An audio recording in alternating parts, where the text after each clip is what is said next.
वाहेगुरु साहिब जी। साध संगत अज दा पावन हुकम धन गुरु अर्जन देव सच्चे पातशाह जी का राग बिलावल के अंदर धन गुरु ग्रंथ साहिब सच्चे पातशाह जी के पावन अंग 823 ਅਤੇ 24 के उपर सुभायमान है। सतगुरां ने अज के इस उपदेश के अंदर बख्शिश की है साध संगत कि जो मनुख अपने जीवन के विच विकारी है, पापी है, जिन्हें कदी उस वाहिगुरू का नाम ही नहीं जपिया, जिन्हें कदी उस प्रभु नूं जानन की कदी कोशिश ही नहीं की, उहदे नाल सांझ पाउण बारे कदी सोचिया ही नहीं, ते सतगुरु कहिंदे आ भाई जदों किते वो वाहिगुरू तुठदा है, उस मनुख का मिलाप जदों गुरु दे नाल हुंदा है ते उस मनुख के जीवन के विच जिहड़ी चेंजिंग आउंदी है, साध संगत जो बदलाव आउंदा है, वो सतगुरां ने अज दे इस पावन शब्द के अंदर दर्ज किया है। जदों गुरबाणी नूं आपां पढ़दे हां, आस्था जी की वार आप जी ने सरवण की है, सतगुरु ने आरंभता ही गुरु की वडियाई तो की। बलिहारी गुर अपने दिओहाड़ी सदवार, जिन मानस ते देवते किए करत न लागी वार। कि भाई जदों उस गुरु ने रहमत वरताई, जदों वो गुरु कृपा दे घर दे विच आया, उन्हें साडे वर्गे पापियां नूं, विकारियां नूं ऐसा जीवन बख्शिश कर दिता कि उन्हें सानू मानस ते देवते कीए वाली अवस्था बख्शिश कर दी, देवते बना दिता, प्रकाशमान कर दिता, विकार नाश कर दिते। सतगुरु सच्चे पातशाह जी अज बख्शिश करते हैं। मारे कहते गुर पूरा मेरी राख लई, मैनू रख लिया है पूरे गुरु ने, राह उहदा बंद है। साध संगत विकारी सा, पापी सा, महाराज कहते कभी भी उस प्रभु नूं सिमरन का ख्याल ही मन में नहीं सी आया, पर जदों रहमत होई गुरु दे कोल आया, फिर गुरु ने रख लिया। गुर पूरे मेरी राख लई, अमृत नाम हृदय में दीनो। जिहड़ा कदी नाम जपदा ही नहीं सी, जिन्हों पता ही नहीं सी नाम है कि, बंदगी है कि, सिमरन है कि, ते मारे कहते ऐसी रहमत बख्शिश गुरु ने कर दी, अमृत रूपी नाम उहदे हिरदे विच देता। अमृत नाम हृदय में दीनो, ये अमृत रूपी नाम जो गुरबाणी है, बंदगी सिमरन है,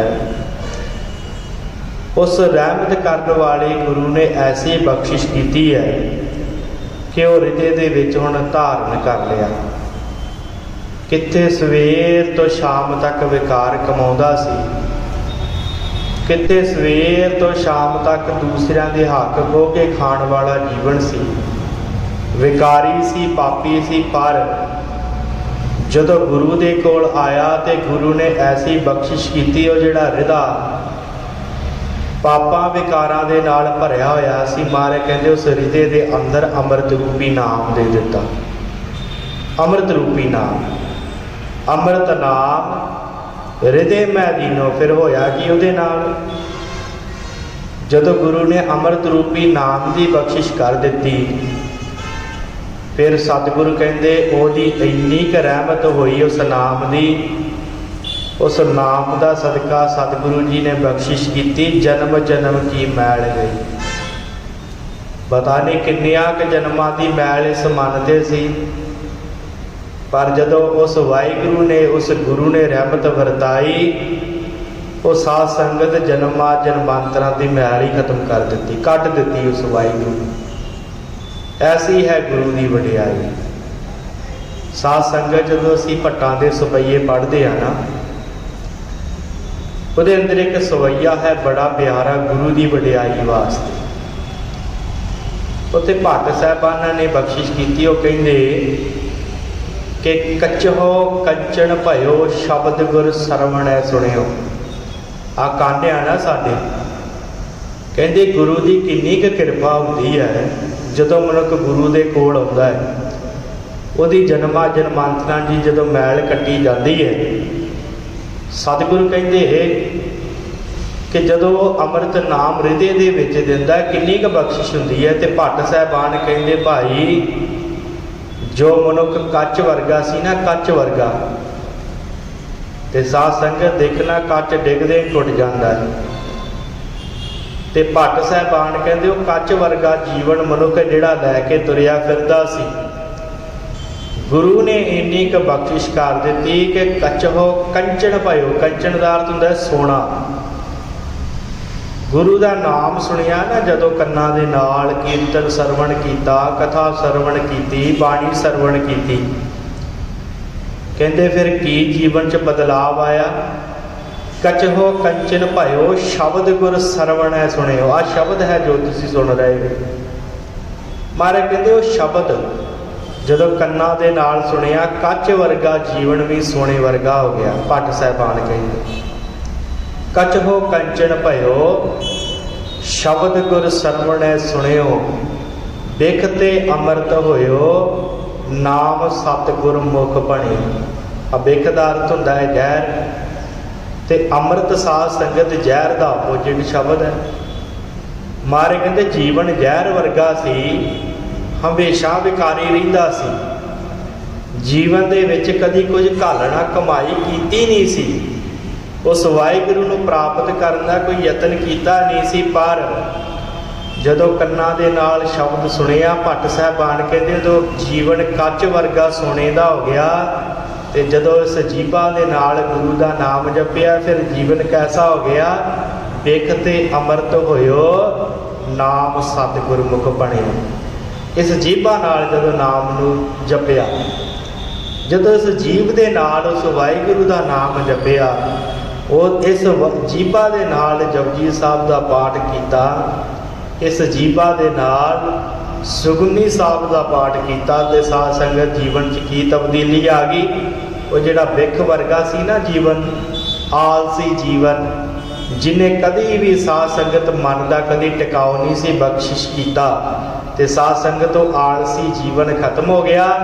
तो इन्ना क टका आ गया, इंज लगता कि हुण जिवें अमृत की प्राप्ति हो गई होवे। बिख ते अमृत होयो नाम सतगुर मुख बनियो।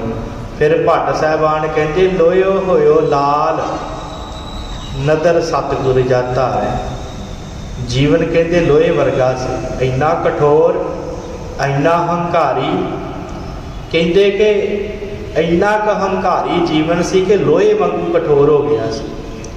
पर जदों गुरु ने रहमत की कृपा की नज़र की, लोयो होयो लाल। लाल का अर्थ होता है साध संगत सब तो कीमती हीरा।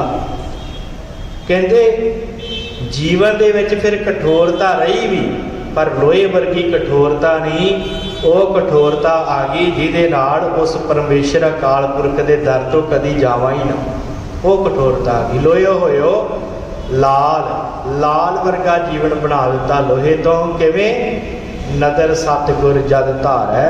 कहते जदों गुरु ने नदर की, नदर का अर्थ बख्शिश की, जदों उन्हें दया की, लोहे वर्गा जीवन भी फिर लाल वर्गा हो गया, रत्ना वर्गा जीवन हो गया। पाहन मानक करे शब्द गुर कहो विचारे। कहते फिर तुरदा फिरदा मनुख अपने मन च ना शब्द ही विचार कर लग गया। जदों गुरु ने रहमत की ना इन्नी, तो तुरदा फिरदा फिर विचार करता है कली कली पंक्ति की, किते अपनी दुकान ते बैठा करता है, किते हल वाहुंदा करता है, कदे अपने कारोबार च बिजी जदों समा मिलता किते किसी गुरबाणी की भगती की विचार करता है तो फिर ਉਹਦੇ ਨਾਲ होया कि सतगुरु कहते पाहण मानक करे शब्द गुर कहो विचार है। आ ਜਿਹੜੇ पत्थर ਹੁੰਦੇ ਆ ना पत्थर उन्होंने मानक बना दिता, हीरे वर्गे बना दिता, पत्थर वर्गा जीवन सी। ते सतगुरु कहते गुरु ने रहमत की। भट्ट साहबान कहते जदों गुरु के शब्द की विचार अपने मन च धारण की ते गुरु ने इन्नी क बख्शिश कर दी, वो पत्थर वर्गा जीवन भी हीरिया वर्गा मानका वर्गा आया। ऐसी गुरु ने रहमत की। पाहण मानक करे शब्द गुर कहो विचारै, काठो श्री खंड सतगुरु कियो दुख दरिद्र तिनके गए। मारे कहते कैसा जीवन सी, दुखा वाला दरिद्र वाला जीवन सी। लकड़ी वांगू किते किते पए रहिंदे सा, किते किते पए रहिंदे सा, कोई भी किसी प्रकार की कोई कीमत नहीं सी एडी। पर गुरु ने रहमत की। काठों का अर्थ हुंदा है साह संगत लकड़ी ते श्री खंड का अर्थ हुंदा है चंदन। मारे कहते वो लकड़ी तो चंदन बनाता गुरु ने। चंदन की साह संगत कितनी डिमांड है। लोग चंदन नूं साह संगत सांभ सांभ रखते चंदन की लकड़ नूं, पर दूसरियां लकड़ां उदां ही पईयां दी। महाराज कहते जो गुरु ने रहमत की बख्शिश की तो वो जिहड़ा दुखा दरिद्रां वाला जीवन सी ना, जिहड़ा आम लकड़ियां वर्गा जीवन सी, महाराज कहते फिर वो जीवन नहीं रहा। फिर महाराज ने काठो श्री खंड सतगुर कीओ दुख दरिद्र तिनके गए। किन्ना दे गए? जिन्हों ने गुरु नूं जपिया। दुख दरिद्र तिनके गए सतगुर नाम, सतगुर चरण जिन परसिया से पस प्रेत सुर नर भए। महाराज कहते जिन्हों ने सतगुरु के चरण परसदे गुरसिखो, गुरु के चरणों के विच जिहड़े आ गए। सतगुर चरण जिन परसिया से पस प्रेत, पशु सन प्रेतां वर्गे सन, जिन्हां दा जीवन के विच कोई मनोरथ ही नहीं सी, ते सुर नर भए। गुरु ने ऐसी बख्शिश की ते देवतियां वर्गे बना दिता। महाराज कहते वही बख्शिश की है गुरु ने अज के शब्द अंदर। महाराज कहते गुर पूरा मेरी राख लई, रख लिया है गुरु ने हुण। अमृत नाम हृदय में दीनो, जन्मा जन्मांतरा की मैल जिहड़ी खत्म हो गई, जन्म जन्म की मैल गई रहाओ। विश्राम दे के महाराज बख्शिश करते ने। निवरे दूत दुष्ट बैराई, गुर पूरे का जपिया जाप। गुरु ने एक जपण वास्ते जाप दिता, वाहिगुरु का मंत्र दिता ते सारे जिहड़े निवरे दूत दुष्ट बैराई, ये बुराइयां जिहड़ियां अंदर सन, विकार रूपी दूत अंदर सन, दुष्ट अंदर सन, काम क्रोध लोभ मोह हंकार वर्गे सारे निवरे। निवरे दा अर्थ खत्म हो गए। निवरे दूत दुष्ट बैराई होया किवें? गुर पूरे का जपिया जाप। जदों गुरु का दिता होया जाप जपन किया। कहाँ करे कोई बेचारा प्रभ मेरे का बड़ प्रताप। कहते फिर इन्हां दे विचों कोई की कर सकदा इन्हां पापां विकारां दे विचों, जदों उस पूरे गुरु का इन्ना वड्डा प्रताप है कि उन्हें इन्हां विकारां नूं दूर कर दिता। कहाँ करे कोई बेचारा, ये बेचारे की करनगे विकार, ये दुष्ट ये पापी ये विकार की करनगे जीवन दे विच। ये किसी प्रकार का कोई प्रभाव नहीं छड्डदे। क्यों? क्योंकि जो प्रभु का वड्डा प्रताप भाव की वड्डी वडियाई है, जदों वो बख्शिश के घर दे विच आउंदा है, ये पंज विकार की ये पाप की सारे दे सारे नाश हो जाते। साध संगत ज्ञान रत्नावली की बड़ी प्यारी साखी एक कि सतगुरु गुरु अर्जन देव महाराज के कोल सिख आए ने दोवां आण के बेनती की, महाराज कृपा करो नाम की बख्शिश करो। सतगुरां ने पूछा है भाई सिखो काम की करते हो? महाराज व्यापारी हाँ व्यापारी। तो गुरु अर्जन देव महाराज कहते ठीक है भाई नाम जपिया करो। तो सतगुरु सच्चे पातशाह जी को अग्यों कहते महाराज सच्चे पातशाह नाम तो जप लवांगे, पर असी आन के आप जी के दरबार में बैठे सा ते आप जी ने हुणे सानू सुनाया कथा सरवण करवाई कि भाई झूठ नहीं बोलना चाहिए। ਤੇ ਸਤਿਗੁਰੂ ਸੱਚੇ ਪਾਤਸ਼ਾਹ ਸਾਡਾ ਕੰਮ ਹੈ ਵਪਾਰੀਆਂ ਦਾ, ਇਧਰੋਂ ਸੌਦਾ ਲੈਣਾ ਉਧਰ ਦੇ ਦੇਣਾ। ਮਹਾਰਾਜ ਝੂਠ ਤੇ ਸਾਰਾ ਦਿਨ ਹੀ ਬੋਲਦੇ ਰਹਿੰਦੇ, ਕੀ ਕਰਾਂਗੇ ਅਸੀਂ? ਸਾਡਾ ਤਾਂ ਜੀਵਨ ਹੀ ਝੂਠ ਤੇ ਟਿਕਿਆ ਹੈ। ਸਤਿਗੁਰੂ ਸੱਚੇ ਪਾਤਸ਼ਾਹ ਜੀ ਕਹਿੰਦੇ ਭਾਈ ਫਿਰ ਤੇ ਨਾਮ ਦੀ ਪ੍ਰਾਪਤੀ ਹੋਣੀ ਨਹੀਂ ਹੈ, ਝੂਠ ਦੇ ਨਾਮ ਤੇ ਨਹੀਂ ਨਾ ਮਿਲਣਾ। ਸਤਿਗੁਰੂ ਸੱਚੇ ਪਾਤਸ਼ਾਹ ਨੂੰ ਕਹਿੰਦੇ ਮਹਾਰਾਜ ਆਪ ਜੀ ਸਮਰੱਥ ਹੋ, ਕਿਰਪਾ ਕਰਕੇ ਕੋਈ ਰਸਤਾ ਤੇ ਦੱਸੋ। ਗੁਰੂ ਅਰਜਨ ਦੇਵ ਮਹਾਰਾਜ ਸੱਚੇ ਪਾਤਸ਼ਾਹ ਜੀ ਤੁਠੇ ਨਹੀਂ। ਸਤਿਗੁਰਾਂ ਨੇ ਕਿਹਾ ਭਾਈ 6 ਮਹੀਨਿਆਂ ਬਾਅਦ ਆਪ ਜੀ ਨੇ ਇੱਥੇ ਆਇਆ ਕਰਨਾ ਹੈ ਸਾਡੇ ਦਰਬਾਰ ਦੇ ਅੰਦਰ ਦਰਸ਼ਨ ਕਰਨ ਵਾਸਤੇ। ਤੇ ਉਹਨਾਂ 6 ਮਹੀਨਿਆਂ ਦੇ ਵਿੱਚ ਆਪਣੇ ਘਰ ਜਾ ਕੇ ਆਪਣੇ ਕਾਰੋਬਾਰ ਦੇ ਵਿੱਚ ਕੰਮ ਕੀ ਕਰਨਾ ਹੈ? ਸਤਿਗੁਰਾਂ ਨੇ ਕਿਹਾ ਕਿ ਨਾਮ ਜਪਣਾ ਹੈ, ਬੰਦਗੀ ਕਰਨੀ, ਆਏ ਗਏ ਦੀ ਸੇਵਾ ਕਰਨੀ ਹੈ। ਤੇ ਨਾਲ ਨਾਲ ਜਦੋਂ ਝੂਠ ਬੋਲੋਗੇ ਸ਼ਾਮ ਵੇਲੇ ਇੱਕ ਕਾਪੀ ਤੇ ਕਲਮ ਲੈ ਕੇ ਉਹ ਸਾਰੇ ਦੇ ਸਾਰੇ ਝੂਠ ਲਿਖ ਲੈਣੇ, ਦੋਵਾਂ ਜਾਣੀਆਂ ਬੈਠ ਕੇ ਉਹ ਸਾਰੇ ਦੇ ਸਾਰੇ ਝੂਠ ਲਿਖੀ ਜਾਣੇ ਕਿ ਅੱਜ ਦਿਨ ਦੇ ਵਿੱਚ ਕਿੰਨੇ ਝੂਠ ਬੋਲੇ ਆ। ਸਤਿਗੁਰਾਂ ਦਾ ਹੁਕਮ ਮੰਨਿਆ, ਸਾਧ ਸੰਗਤ ਦੋਵੇਂ ਸਿੱਖ ਚਲੇ ਗਏ। 6 ਮਹੀਨੇ ਬਤੀਤ ਹੋਏ ਤੇ ਵਾਪਸ ਆਏ ਮਹਾਰਾਜ ਦੇ ਕੋਲ। ਹੁਣ ਸਤਿਗੁਰਾਂ ਦਾ ਜੋ ਹੁਕਮ ਸੀ ਵਾਹਿਗੁਰੂ ਨੂੰ ਹਾਜ਼ਰ ਨਾਜ਼ਰ ਜਾਣ ਕੇ ਸ਼ਾਮ ਨੂੰ ਦੋਵੇਂ ਬੈਠ ਜਾਂਦੇ। ਸਾਰੇ ਦਿਨ ਦੇ ਵਿੱਚ ਜਿੰਨੇ ਝੂਠ ਬੋਲੇ ਹੁੰਦੇ ਸਾਨੂੰ ਕਾਪੀ ਤੇ ਲਿਖ ਲੈਣੇ। ਉਸ ਜਿਹੜੀ ਕਾਪੀ ਸੀ ਸਾਧ ਸੰਗਤ ਮਹਾਰਾਜ ਨੇ ਕਿਹਾ ਸੀ ਸਾਡੇ ਇੱਥੇ ਦਰ ਤੇ ਲਿਆ ਕੇ ਤੇ ਸਾਰੀ ਸੰਗਤ ਨੂੰ ਸੁਣਾਉਣਾ ਵੀ ਕਿੰਨੇ ਝੂਠ ਬੋਲੇ। ਪਹਿਲੇ 6 ਮਹੀਨਿਆਂ ਬਾਅਦ ਜਦੋਂ ਮਹਾਰਾਜ ਦੇ ਕੋਲ ਆਏ ਸਾਧ ਸੰਗਤ ਤੇ ਉਹ ਜਿੰਨੇ ਝੂਠ ਸਨ ਮਹਾਰਾਜ ਨੂੰ ਸੁਣਾਉਣ ਲੱਗ ਪਏ, ਸੰਗਤ ਨੂੰ ਸੁਣਾਉਣ ਲੱਗ ਪਏ। ਉਹ ਘੱਟੋ ਘੱਟ 20 ਕੁ ਪੇਜਾਂ ਦੇ ਝੂਠ ਸਨ। ਸਾਧ ਸੰਗਤ ਜਦੋਂ ਸੁਣਾਉਣ ਤੇ ਸ਼ਰਮ ਆਵੇ, ਸ਼ਰਮ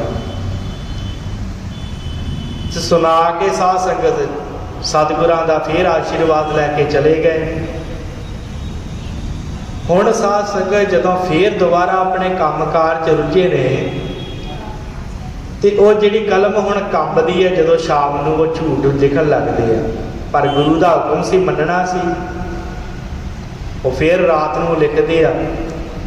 ਪਰ ਬਖਸ਼ਿਸ਼ ਰਹਿਮਤ ਇੰਨੀ ਹੋਈ ਕਿ ਜਿੱਥੇ 10-20 ਪੇਜ ਸਨ ਜਦੋਂ ਦੂਸਰੀ ਵਾਰੀ ਗਏ ਤੇ 5 ਰਹਿ ਗਏ, 5 ਪੇਜ, 5 ਪੇਪਰ ਰਹਿ ਗਏ ਜਿਨ੍ਹਾਂ ਦੇ ਉੱਪਰ ਉਹ ਲਿਖੇ ਸਨ ਝੂਠ। ਉਹ ਸਾਰੇ ਸੰਗਤ ਵਿੱਚ ਸੁਣਾਏ।